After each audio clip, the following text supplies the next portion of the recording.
नमस्कार विद्यार्थी मित्रांनो, विवेक एज्युकेशन वाणी या यूट्यूब चॅनलमध्ये आपले हार्दिक स्वागत आहे.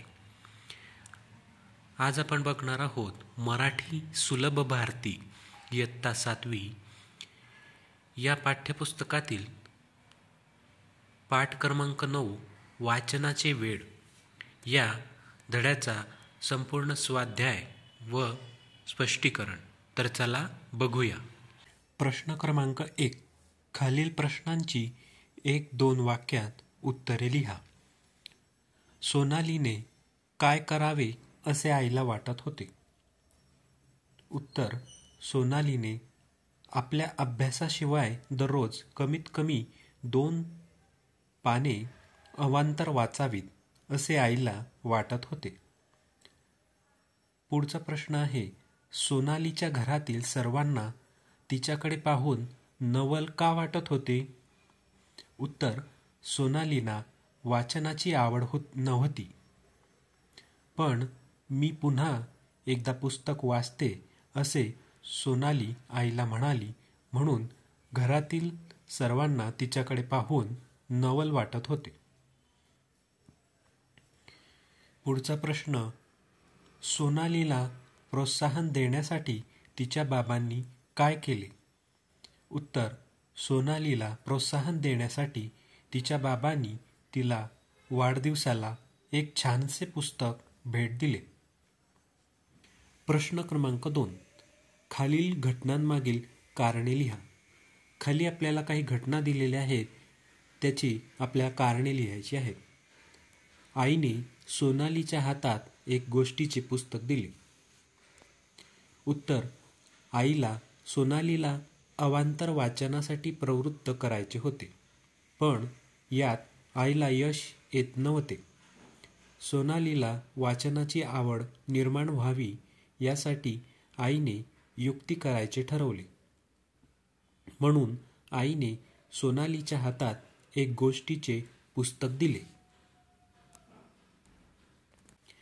आईने सोनालीला कथेचा सारांश लिहायला सांगितला. उत्तर: सोनालीने आईला मदत करावी म्हणून गोष्टीचे पुस्तक वाचले. तिला सगळ्याच कथा आवडल्या, पण त्यातली कोणती निवडावी ते तिला कळेना. सोनालीने ही समस्या आईला सांगितली, म्हणून आईने तिला कथेचा सारांश लिहायला सांगितला. सोनालीला आता पुस्तके वाचत जा असे सांगण्याची गरज उरली नाही. उत्तर: सोनालीने कथा वाचल्या, गोष्टीचे सारांश लिहिले, आईने तिचे कौतुक केले. वर्गात गोष्ट सांगितल्याबद्दल शाळेतही बाईंनी तिचे कौतुक केले. बाबांनी तिला वाढदिवसाला पुस्तक भेट दिले. वर्गातल्या मित्रमैत्रिणींनी एक पुस्तक भेट स्वरूपात दिले. या सर्व कारणांमुळे सोनालीला वाचनाची आवड लागली. म्हणून सोनालीला आता पुस्तके वाचत जा असे सांगण्याची गरज उरली नाही. पुढचा प्रश्न आहे प्रश्न क्रमांक 3. खालील आकृती पूर्ण करा. विद्यार्थी मित्रांनो, आपल्याला खाली एक आकृती दिलेली आहे. त्या आकृतीमध्ये काय लिहिलेले आहे? मुलांचे अवांतर वाचनाव्यतिरिक्त मैत्री असणारे घटक कोणकोणते आहेत? जसे की व्हिडिओ गेम, टीव्ही, कॉम्प्युटर आणि मोबाईल. पुढचा प्रश्न आहे प्रश्न क्रमांक 4. अभ्यासाबरोबरच तुम्हाला इतर कोणत्या गोष्टी करायला आवडतात का ते लिहा. याचे उत्तर आहे, मला मैदानात खेळायला आवडते, चांगला व्यायाम होतो. मला टीव्हीवरचे निवडक कार्यक्रम बघायला आवडतात, त्याने माहिती मिळते व मनोरंजनही होते. मला अवांतर वाचनाची आवड आहे, कारण त्यामुळे ज्ञानात भर पडते. मला मित्रमैत्रिणींशी गप्पा मारायला आवडतात, कारण त्यामुळे मन प्रसन्न राहते व अनुभवाने समृद्ध होता येते. खेळूया शब्दांशी. अ. खालील वाक्प्रचारांच्या अर्थाचा योग्य पर्याय निवडा व लिहा.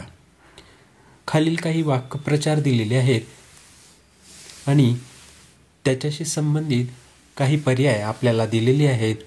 त्यातला योग्य अर्थ कोणता तो आपल्याला निवडून लिहायचा आहे. पहिला वाक्प्रचार आहे सफल होणे.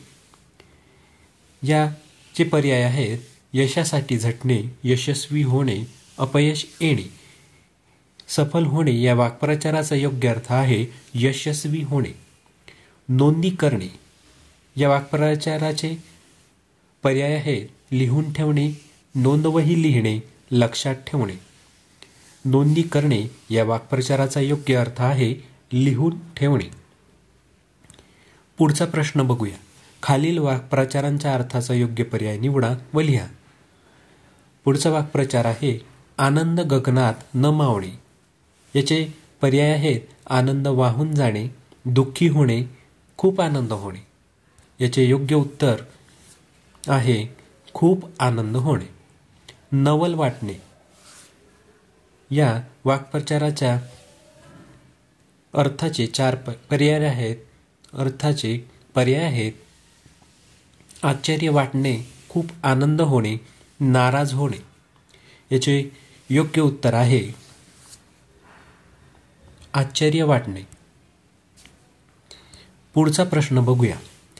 खालील शब्दांचा वाक्यात उपयोग करा. खाली काही शब्द दिलेले आहेत, त्या शब्दांचा आपल्याला वाक्यात उपयोग करायचा आहे. पहिला शब्द आहे आमूलाग्र. उत्तर तंत्रज्ञानाचा प्रसार होताच शहरी राहणीमानात आमूलाग्र बदल झाला. पुढचा शब्द आहे शाबासकी. याचे उत्तर आहे निबंध स्पर्धेत वृषाली जिल्ह्यात प्रथम आली म्हणून बाईंनी तिला शाबासकी दिली. पुढचा शब्द आहे अवांतर. 7वी मध्ये गेल्यावर अमरला अवांतर वाचनाची गोडी लागली. पुढचा प्रश्न बघूया. खालील शब्दांचे समानार्थी शब्द चौकटीतून शोधून लिहा. खाली आपल्याला काही शब्द दिलेले आहेत, त्या शब्दांचे समानार्थी शब्द एका चौकटीमध्ये एकत्रित करून ठेवलेले आहे. तर नेमका शब्द दिलेले आहेत, त्या चौकटीतून योग्य समानार्थी शब्द आपल्याला शोधून त्या शब्दाच्या समोर लिहायचा आहे. पहिला शब्द आहे बक्षीस. बक्षीस या शब्दाचा समानार्थी शब्द आहे पारितोषिक, यश, विजय, गोष्ट, कथा, मदत, सहाय्य. पुढचा प्रश्न बघूया. हात व हस्त हे एकाच अर्थाचे शब्द आहेत. खालील शब्द वाचा व त्याचे अर्थ शिक्षकांच्या मदतीने समजून घ्या. हस्तकला, हस्ताक्षर, हस्तांदोलन, हातकंकण, हातखंडा, हातमोजे, हस्तक्षर. हस्तकला म्हणजे काय तर हाताने केलेली कला. हस्ताक्षर स्वतःने लिहिलेले अक्षर. हस्तांदोलन म्हणजे काय तर हातात हात मिळवणे. हातकंकण म्हणजे काय हातातील बांगडी. हातखंडा म्हणजे काय एखाद्या कामात तरबेज असणे. हातमोजे याचा अर्थ आहे हातात घातलेले मोजे. हस्तक्षेप एखाद्या गोष्टीत मध्ये पडणे. पुढचा प्रश्न बघूया.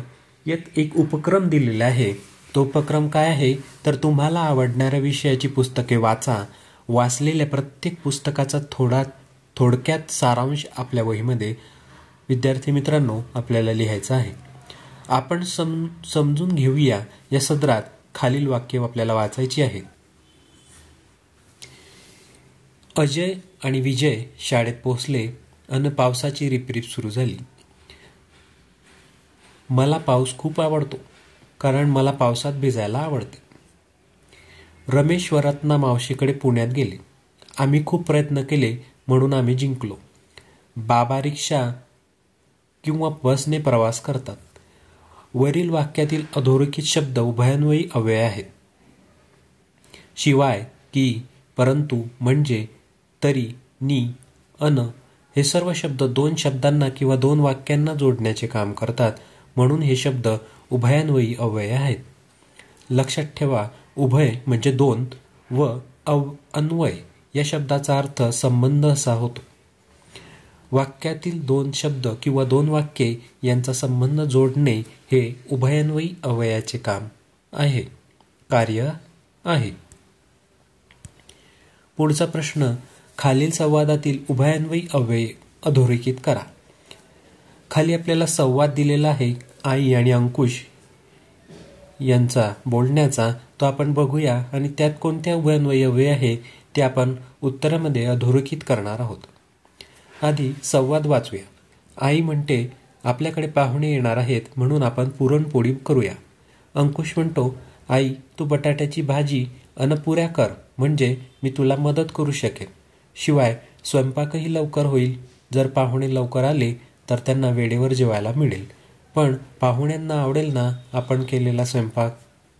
असा तो संवाद आहे. याचे योग्य उत्तरमध्ये आपण बघूया की या संवादामध्ये कोणते उभयान्वयी अव्यय वापरलेले आहेत. आई म्हणते, आपल्याकडे पाहुणे येणार आहेत म्हणून आपण पुरणपोळी करूया. यामध्ये म्हणून हे उभयान्वयी अव्यय वापरलेले आहे. अंकुशचा जो संवाद आहे त्यामध्ये अंकुश म्हणतो, आई तू बटाट्याची भाजी अन पुऱ्या कर म्हणजे मी तुला मदत करू शकेन. शिवाय स्वयंपाकही लवकर होईल. जर पाहुणे लवकर आले तर त्यांना वेळेवर जेवायला मिळेल. पण पाहुण्यांना आवडेल ना आपण केलेला स्वयंपाक? या संवादामध्ये अन म्हणजे, शिवाय, जर, तर, पण हे उभयान्वयी अव्यय वापरलेले आहेत. आम्ही बातमी वाचतो. विद्यार्थी मित्रांनो, खालील दिलेली बातमी आपल्याला काळजीपूर्वक वाचायची आहेत. त्यावरून आपल्याला काही प्रश्न विचारलेले आहेत. त्या प्रश्नांची उत्तरे दिलेली आहेत. सर्वप्रथम आपण खाली दिलेली बातमी वाचूया. वाचन प्रेरणा दिन उत्साहात साजरा करा. आदर्शनगर, तारीख 16, दिनांक 15 ऑक्टोबर रोजी साधना विद्यालय आदर्शनगर येथे वाचन प्रेरणा दिन साजरा करण्यात आला. या कार्यक्रमाचे औचित्य साधून विद्यालयात अनेक स्पर्धांचे आयोजन करण्यात आले. कार्यक्रमाची सुरुवात ग्रंथदिंडीने करण्यात आली. आदर्शनगर परिसरातील महत्त्वाच्या चौकात वाचन संस्कृती वाचवा या विषयावर मुलांनी पथनाट्ये सादर केली. त्याचबरोबर विद्यालयात उत्कृष्ट वाचन ही स्पर्धा घेण्यात आली. यात मुलांनी त्यांच्या आवडत्या कथा, कवितांचे वाचन केले. या स्पर्धेत इयत्ता 7वीतील शेखर काजळे या विद्यार्थ्यास उत्कृष्ट वाचक म्हणून बक्षीस देण्यात आले. पुढील काळामध्ये वाचन संस्कृती विकसित व्हावी या दृष्टीने विद्यालयात विविध उपक्रम राबवले जाणार असल्याचे मुख्याध्यापकांनी या प्रसंगी घोषित केले. विद्यालयातील सर्व विद्यार्थ्यांनी अतिशय उत्साहाने वाचन प्रेरणा दिन साजरा केला. वरील बातमीच्या आधारे खालील प्रश्नांची उत्तरे लिहा. कोणाचा जन्मदिवस आपण वाचन प्रेरणा दिन म्हणून साजरा करतो? याचे योग्य उत्तर आहे डॉक्टर APJ अब्दुल कलाम यांचा जन्मदिवस आपण वाचन प्रेरणा दिन म्हणून साजरा करतो. दुसरा, वरील बातमी कोणत्या तारखेची आहे? उत्तर, वरील बातमी 16 ऑक्टोबर या तारखेची आहे. पुढील प्रश्न बघूया. वाचन प्रेरणा दिनाच्या निमित्ताने कोणकोणत्या कार्यक्रमांचे आयोजन करण्यात आले? याचे योग्य उत्तर आहे वाचन प्रेरणा दिनाच्या निमित्ताने ग्रंथदिंडी, पथनाट्य व उत्कृष्ट वाचन स्पर्धा इत्यादी स्पर्धा व कार्यक्रमांचे आयोजन करण्यात आले. पुढचा प्रश्न, कोणत्या विद्यार्थ्यास उत्कृष्ट वाचक म्हणून बक्षीस देण्यात आले? उत्तर, इयत्ता 7वीतील शेखर काजळे या विद्यार्थ्यास उत्कृष्ट वाचक म्हणून बक्षीस देण्यात आले. पुढचा प्रश्न, विद्यार्थ्यांमध्ये वाचन कौशल्य वाढावे यासाठी शाळेत कोणकोणते उपक्रम आयोजित करता येतील यावर गटात चर्चा करा. त्याची यादी तयार करा. तर त्याची यादी पुढील प्रमाणे आहे. मुलांचे गट पाडून पुस्तक समीक्षण चर्चा करता येईल. वर्गात दर आठवड्यातील एका दिवशी वाचनालयातील एका पुस्तकावर गट चर्चा करता येईल. शाळेने विविध स्पर्धांमध्ये यशस्वी होणाऱ्यांना उत्तेजनार्थ म्हणून पुस्तके भेट स्वरूपात द्यावीत. सामाजिक बांधिलकी म्हणून जवळच्या अनाथालयातील मुलांना गोष्टीची पुस्तके वाचून दाखवतात. धन्यवाद.